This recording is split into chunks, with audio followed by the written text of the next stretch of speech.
Hi hello నమస్తే welcome to నేటి రాత్రి. నేను మీ శివ సుబ్రహ్మణ్యం. ఇందిరమ్మ ఇల్లు అనేది కూడా ప్రతి ఒక్కరికి కూడా ఒక కళ. సో ప్రతి ఒక్కరికి కూడా ఇందిరమ్మ ఇండ్లు ఇస్తాము, పేదవాళ్ళు ఎవరైతే ఉన్నారో వాళ్ళందరికీ కూడా, ఇల్లు లేని వాళ్ళు ఎవరైతే ఉన్నారో వాళ్ళందరికీ ఇల్లు కట్టించే అవకాశం ఇస్తాము, ప్లస్ ఇందిరమ్మ ఇల్లు ఇస్తామని చెప్పి ప్రజాప్రభుత్వం కూడా మేనిఫెస్టోలో చెప్పడం జరిగింది. మరి ప్రజాప్రభుత్వం అధికారంలోకి వచ్చినాక మంత్రి పొంగులేటి శ్రీనివాసరెడ్డి గారి ఆధ్వర్యంలో ఇందిరమ్మ ఇండ్ల పథకం ఏదైతే ఉందో అది నడుస్తున్నది.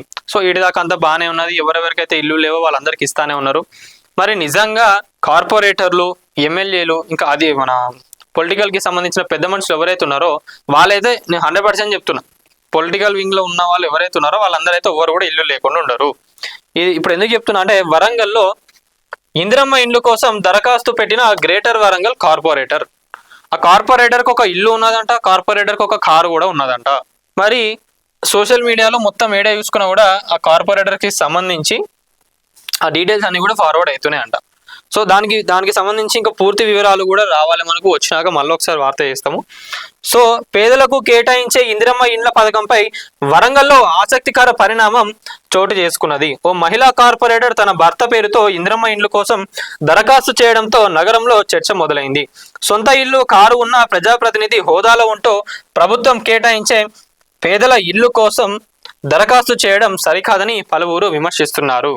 ఇక కార్యకర్తలు కూడా అందరు ఇప్పుడు మాట్లాడుతూ ఉన్నారంట. మీరే ఇక అన్ని ఉన్నాయని మీరే తీసేసుకుంటే ఇక కార్యకర్తలు ఏం కావాలి? కార్యకర్తలు ఎడపోవాలి, పేద ప్రజలు వీళ్ళందరూ ఎడిపోవాలి. ఇక మీరు అధికారంలోకి వచ్చేస్తే ఎవరైనా వీళ్ళనే, కాంగ్రెస్ అయినా కానివ్వండి, బీజేపీ కానివ్వండి, బీఆర్ఎస్ కానివ్వండి, ఎవరైనా కూడా అధికారంలోకి వచ్చినంటే అన్ని మాకే కావాలంటే ఇక మీకు ఓటేసిన వాళ్ళు ఏం కావాలి, మీ వెనకాల తిరిగిన వాళ్ళు ఏం కావాలి? వాళ్ళకి రావాల్సినవి కూడా మీరే దోచేసుకుంటే ఏడపోవాలి ఇక ప్రజలంతా. సో దీనిపైన ఒక్కసారి మంత్రి పొంగులేటి శ్రీనివాసరెడ్డి గారు ఒక్కసారి మీరు కూడా చూడండి. ఎందుకంటే అదే ఆల్మోస్ట్ వరంగల్లో ప్రజాప్రతినిధి హోదాలో ఉండి సొంత ఇల్లు కలిగి కూడా ఇట్లా చేయడం అనేది కరెక్ట్ థింగ్ కాదు. ఇక ఇట్లాంటి వాళ్ళకి అన్ని పోతా ఉంటే ఇక ఇల్లు నెలలందరూ ఏడపోవాలి. అది ఒక సామెత ఉంటుంది ఏంటంటే, the richer gets richer, the poorer gets ఇంకా పూరర్ అయితేనే ఉంటారు అని చెప్పి.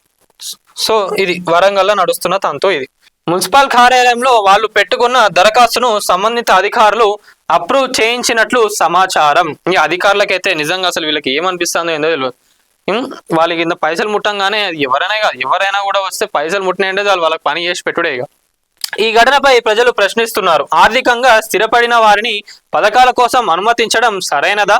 పేదల హక్కులను దోచుకోవడమే అని స్థానిక ప్రజలు ఈ వ్యవహారంపై ప్రభుత్వం చర్యలు తీసుకోవాలని కోరుతున్నారు. 100% ప్రభుత్వం దీనిపైన చర్యలు తీసుకోవాలి. మంత్రి గారు కూడా వెంటనే స్పందించాలి. లోకల్లో ఉన్న ఎమ్మెల్యే కానీ, లోకల్ మంత్రి ప్రతి ఒక్కరు కూడా దీనిపైన స్పందించి యాక్షన్ తీసుకోవాలి. లేకపోతే ప్రజాప్రభుత్వానికే మచ్చ వస్తుంది. ఇది ఒకటి కంపల్సరీగా గుర్తుపెట్టుకోండి. ఎందుకంటే ఇందిరమ్మ ఇల్లు పథకం ఏదైతే ఉందో దీనితోని మళ్ళా వచ్చే ఎన్నికల్లో ప్రజాప్రభుత్వం గెలిచే అవకాశం ఉంటుంది. మరి దీంట్లో ఇన్నిగానం అరాచకాలు జరుగుతూ ఉంటే ప్రజాప్రభుత్వం ఇక రావడం కష్టం. ఇక జనాలను మళ్ళీ మోసం చేసిన అని చెప్పి ప్రజాప్రభుత్వానికి పేరు వస్తుంది. సో అందుకే ఒక్కసారి అధికారులు కానివ్వండి, అక్కడ ఉన్న లోకల్ మంత్రి, ఎమ్మెల్యే అందరూ ఒకసారి దీనిపైన స్పందించి యాక్షన్ తీసుకోమని చెప్పి కోరుతున్నాము. వైభవలక్ష్మి బతుకమ్మ, దసరా, దీపావళి పండుగల సంబరాలు, ట్రిపుల్ ఫెస్టివల్స్, ట్రిపుల్ బెనిఫిట్స్. ప్రతి 500 రూపాయలు ఆపై కొనుగోలుపై లక్కీ డ్రా కూపన్. ఒకే కూపన్ పై 1 kg silver or 1 TVS Jupiter or 1 Alto car గెలుచుకునే ఛాన్స్. ప్రతి 2000 రూపాయలు ఆపై కొనుగోలుపై స్పాట్ గిఫ్ట్స్. షాపింగ్ చేయండి, ఉచిత బహుమతులు గెలుచుకోండి. పండుగైనా, పబ్బమైనా, ఫంక్షన్ అయినా మన shopping choice Vaibhav Lakshmi shopping mall, JPN road, Warangal. Shopping సంబరాలు, కానుకలు, ఆఫర్లు తాకుతాయి అంబరాలు.